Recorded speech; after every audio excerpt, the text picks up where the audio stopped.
What is making you most nervous leading into Rugby World Cup 2023?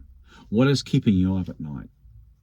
What, in your waking moments, in your quiet moments, as you reflect on the rugby that will be, causes a moment of pause, consternation maybe, consideration, deliberation? Well, I think there are a number of different things, but number one in the list is probably the officiating. What's going to happen with the men who blow the whistle? We have our favourites. We can't have our own national referees, and there are those who make us get a little bit nervous. We've seen what can transpire on the field when they are the ones in control, and we're not feeling confident. In fact, we're feeling a little bit unsure, and we don't want this tournament to be marked by the howler, the gob-smacking, what was he thinking there? And so the officiating, we know a track record when we've seen one. If we watch rugby for a period of time, then we sort of have our referees pinned down. And we probably can all look to something in the past that still is that rock in the back when you just can't get comfortable, when you're lying on the beach and there's that thing under the towel, and it's that decision from that period of time. So probably the officiating, maybe as a close second, maybe as a corollary of that, would be to do with the judicial process and what's going to happen. Maybe we could put how the cards are going to be interpreted there. Now that could be under the officiating, but in terms of the consequences of rugby, when a rugby offence happens, are we sure that if it's that person from that team from Tier 1 and that person from that team from Tier 2, they're going to get the same results no matter where they're from, no matter what their name is? And if we're honest, then recently a confident, clear affirmation of objectivity has been denied through what has been offered. And so we don't want to have these debates. We want to be taken by the play on the field and not by those either blowing the whistle on the field or those deciding things off the field. Let's hope we see consistency in those who are shaping the game in the officiating context and the administrative context, that they can get their stuff together. And so we're not having to have an endless discussion after the fact about why that shouldn't have been or why that should have been. And that every side we can say, right, they're the rightful winners. They deserve the crown. Another, and I think this is pretty realistic, and we've experienced it in our own land when we won a Rugby World Cup, but the injuries. We've seen the injuries happen already. A name like Romain Ntamack is significant for France, but significant for those who want to see the best players on a world stage at a Rugby World Cup pinnacle, and especially when you're the hosts. Obviously other players as well have been impacted. We've had Brodie Retallick and Shannon Frizzell. South Africa have had Andre Pollard and Lukhanyo Am, and there are other names as well around who are missed out, and there are going to be those who head home in the tournament. We know this. Rugby is brutal. You don't survive rugby without feeling the effects one way or the other.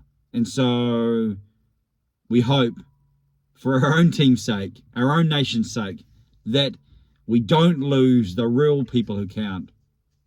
So that may be keeping you nervous. If you've got a lot of depth, and potentially All Blacks rugby can be in that category, if we lose Richie Mo'unga, say, maybe Beauden Barrett, maybe D-Mac McKenzie, but other nations maybe not so blessed.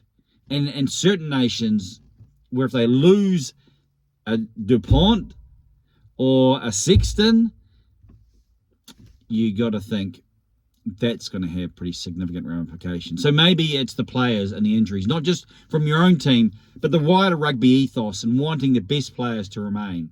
And let's hope that. Maybe it's the coverage and commentary. Maybe it's the media platforms. Maybe it's having the type of investigation, the type of coverage that reflects the priority. Maybe that's making you nervous, and that's like, well, am I going to be able to watch the games? Is it going to be worth reading it? Are we going to have the options? Well, calm you down. I am Johnny King on YouTube. Is going to be here for you, so you're not all alone. No matter where you're watching from the rugby world, you can get YouTube if you've got an internet connection. And if you haven't, then you're probably not watching this video, and you're probably not really caring about anything I'm about to say. So, hey, it's not even part of your orbit. So why am I even talking about it? I don't know. Maybe you have something else that you're nervous about. Maybe it's the time off work. Maybe you're in a location. I was in a location in 03 that wasn't really helpful when you're an All Black supporter and you've just been beaten by the Wallabies. Maybe you're nervous about where you're at and you just hope your side doesn't lose to them or that your side wins it. Maybe the fear of failure, which can be a part of that reality, but it's, in one sense, a larger orbit. Maybe it's like, this is our time. You're a Kiwi. We've got to win another World Cup. We're only on 3. South Africa are on 3. We've got to win the 4th. Maybe we haven't won one yet. And this is our time. We're France or we're Ireland. And so the nerves are kicking in. And if you're not really nervous at all, then why aren't you nervous at all? Is that because you've sort of given up the ghost about your own nation? Or you're really clear? I mean, for me, watching the Football World Cup, one of the things I love about it is generally New Zealand's not in it. And even when we're in it, we're not in it to win it. Not the whole thing. I mean, okay, you can believe that that's possible or has been possible up until this point. The reality says another thing. And so that allows you to have the right type of expectations. So are your expectations rightly set so that you're not nervous and you're just ready for what will happen in France? Now, maybe if that's you, then even the previous points about the officiating and the injuries aren't so significant either. So where do you stand? What makes you most nervous about Rugby World Cup 2023? And if you're not nervous, why aren't you nervous? I look forward to reading and hopefully a diverse range of opinions, and so that others are encouraged to share their own perspective. I'm Johnny King.